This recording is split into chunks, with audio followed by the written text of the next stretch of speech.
Hello दोस्तों, steno help PP में आप सभी का स्वागत है। दोस्तों, जैसा कि आप सभी जानते हैं, आपके लिए हम डेली एडिटोरियल डिक्टेशन की एक सीरीज़ लेके आए हैं। उसी एडिटोरियल डिक्टेशन की सीरीज़ में आज हम आपको 100 शब्द प्रति मिनट की गति से डेली डिक्टेशन देंगे 10 मिनट के लिए, जो होगा एडिटोरियल और मिसलेनियस कुछ भी उसमें हो सकता है। तो इसकी पीडीएफ आपको हमारे ब्लॉग में मिल जाएगी। आप ब्लॉग से हमारी इसकी पीडीएफ के साथ इसे ट्रांसक्रिप्ट कर सकते हैं। जो डिक्टेशंस रहेंगे वो 10 मिनट के रहेंगे और 100 शब्द प्रति मिनट की गति से रहेंगे। अगर आपको अच्छे लगते हैं तो आप कमेंट जरूर कीजिएगा और लाइक ज़रूर कीजिएगा और शेयर तो आपको करना ही है। और नए आए हैं चैनल में तो प्लीज़ चैनल को सब्सक्राइब कर लीजिए, बेल आइकन को दबाना मत भूलिएगा। डिक्टेशन को हम स्टार्ट करेंगे ठीक 3 सेकंड के बाद।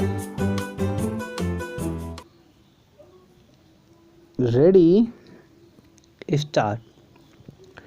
देश के विकास में राजमार्गों की बड़ी भूमिका होती है।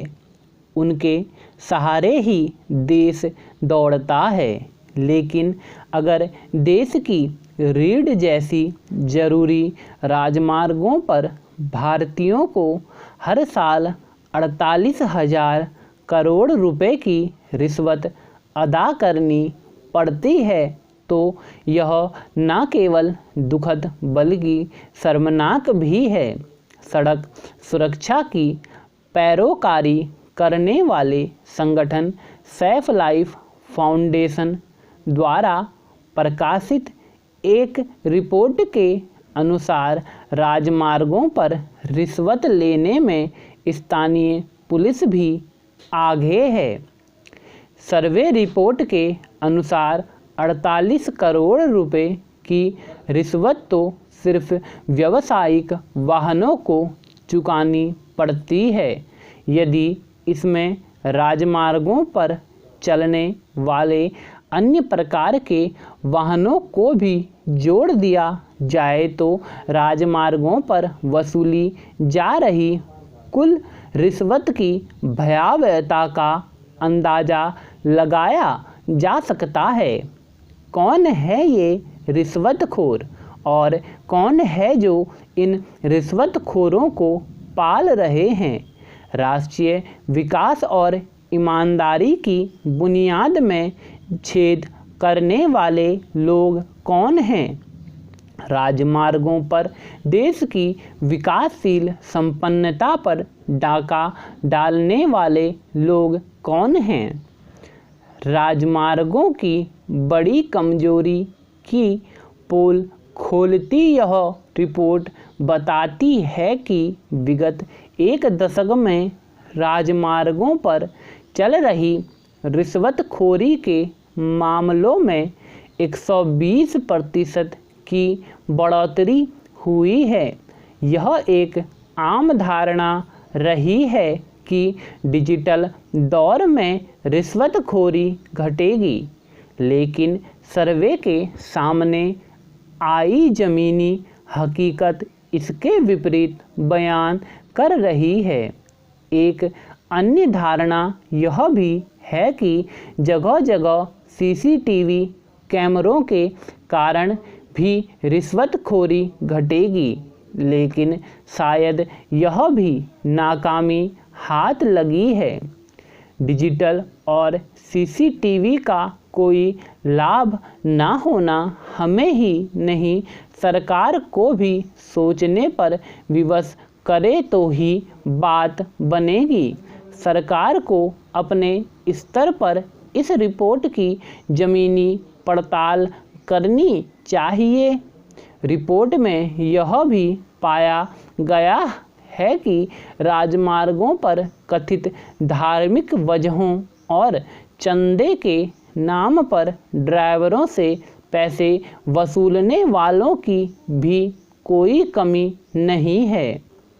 यह रिपोर्ट वसूली के विस्तार में जाकर बताती है कि स्थानीय पुलिस जहां रिश्वत के रूप में हर साल 22,000 करोड़ रुपए लेती है, वहीं क्षेत्रीय परिवहन कार्यालय के अधिकारी सालाना 19,500 करोड़ रुपए की रिश्वत वसूल लेते हैं। जाहिर है इतनी भारी रिश्वत की कीमत देश अपने पिछड़ेपन से और देश के लोग महंगाई भुगत कर चुकाते हैं। इस स्याह सच की पड़ताल सरकार को जरूर करनी चाहिए। अभी ज़्यादा दिन नहीं बीते हैं। 25 फरवरी को राजस्थान में एक बस अनियंत्रित होकर नदी में जा गिरी और 24 लोग मारे गए। पता यह चला कि बस के कागज पूरे नहीं थे, वह अवैध रूप से दौड़ रही थी। यहाँ यह स्वाभाविक सवाल पैदा होता है कि क्या बिना रिश्वत ऐसी बसों या वाहनों का चलना मुमकिन है? क्या ऐसी सिलसिलेवार दुर्घटनाओं के बावजूद परिवहन विभाग के अफसरों और पुलिस की मोटी चमड़ी का कभी इलाज हुआ है? यदि इस आर्थिक सामाजिक महामारी का सही इलाज होता तो यह नौबत ही नहीं आती। यह बात छिपी नहीं है कि राजमार्गों की गुणवत्ता सुधरी है। नए नए राजमार्ग बन रहे हैं, लगातार चौड़े हो रहे हैं। लोगों को परिवहन में पहले की तुलना में सहूलियत भी हो रही है। लेकिन अगर राजमार्गों पर रिश्वत की वसूली बढ़ी है या जारी भी है तो कहना न होगा कि राजमार्गों की गुणवत्ता बढ़ने का यह दावा बेमानी है। बहुत से लोग इन दिनों परेशानी का कारण बने हुए हैं। ये लोग जो लॉकडाउन का अनुशासन नहीं मान रहे हैं और छोटे छोटे काम या महज घूमने के लिए घर से निकलकर सड़क पर आ जाते हैं, या वे लोग जो सोशल डिस्टेंसिंग का ख्याल नहीं रखते, सड़क, गली, बाजार, मंडी कहीं भी भीड़ बना लेते हैं।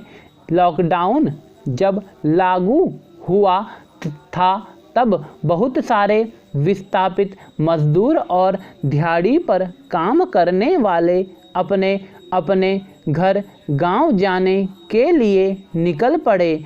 बस अड्डों और स्टेशनों पर भीड़ लगी है। इतनी भीड़ की सोशल डिस्टेंसिंग और लॉकडाउन की अवधारणाएं धूल चाटती दिखाई दी। उस समय हमारे पास उन्हें कोसने के लिए बहुत सारी चीज़ें हैं।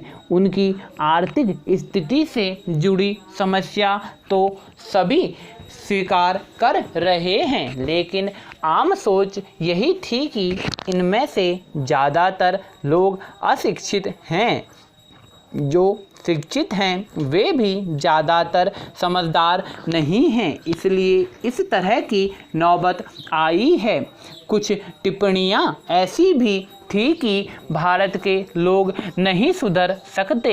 इस तरह की बातों को पीछे धारणा यह रहती है कि अगर लोग ठीक से पढ़े लिखें और समझदार हों तो ऐसी हरकत नहीं करेंगे।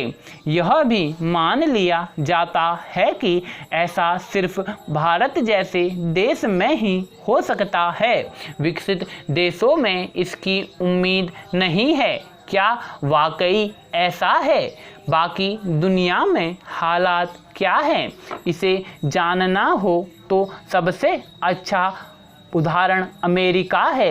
एक ऐसा देश जो महाशक्ति तो है ही, वहाँ ना तो भारत की तरह गरीबी है और ना अशिक्षा। कोरोना वायरस के संक्रमण से इस समय जो देश सबसे ज़्यादा प्रभावित है उनमें अमेरिका भी है।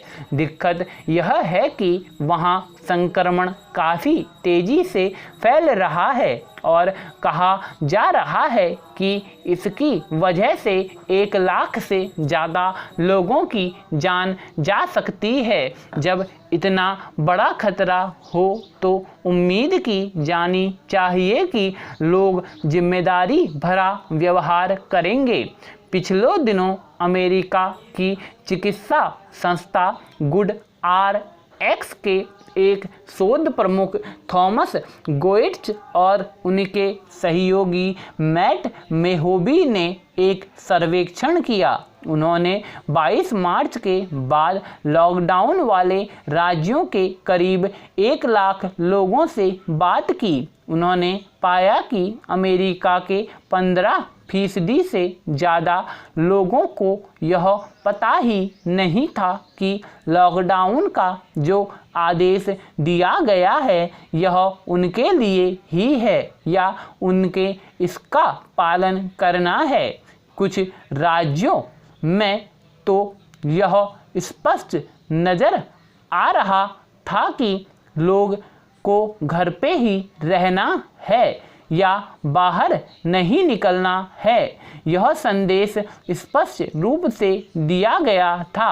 यह मानने का कोई कारण नहीं है कि अमेरिका जैसे सूचना तकनीकी पर बहुत तरह से निर्भर समाज में यह लोगों तक नहीं पहुंच पाया होगा। दरअसल यह संदेश तो लोगों तक पहुंचा, लेकिन बहुत सारे लोगों ने इस पर कान ही नहीं दिए। स्टॉप दोस्तों, ये था आपका 100 शब्द प्रति मिनट की गति से 1000 वर्डों का डिक्टेशन। इस डिक्टेशन को आप ट्रांसक्रिप्ट कर लीजिएगा। इसकी PDF आपको हमारे ब्लॉग में मिल जाएगी। जैसे मैंने बताया, आप ब्लॉग में सर्च कर सकते हैं, ब्लॉग में आपको इसकी PDF मिल जाएगी। एडिटोरियल डिक्टेशन के नाम से आपको सबसे पहले आपको 27 तारीख की डेट में आपको PDF मिल जाएगी। आप वहाँ से इसको ट्रांसक्रिप्ट कर सकते हैं। जो भी नए आए हैं तो उनसे निवेदन है कि प्लीज़ चैनल को सब्सक्राइब जरूर कर लीजिएगा। और हाँ, एक बात विशेष बात यह है कि आप लोगों की अगर GS की तैयारी करनी है तो आपको हमने ट्रिक बेस्ड GS पढ़ानी स्टार्ट कर दी है, थ्योरी बेस्ड GS पढ़ानी स्टार्ट कर दी है। प्रीवियस ईयर के क्वेश्चन तो आप डेली होते हैं, आप लोग आते ही हैं 12 बजे। और इंग्लिश भी हमने पढ़ानी स्टार्ट कर दी है, रीजनिंग भी पढ़ा रखी है। तो आप लोग सारी चीज़ें देख सकते हैं, जिससे जिस चीज़ की नीड है वो सब प्रोवाइड करा रखा है। Thank you so much. मिलेंगे हम दूसरी वीडियो में, तब तक आप चैनल को लाइक सब्सक्राइब से ज़रूर कीजिएगा।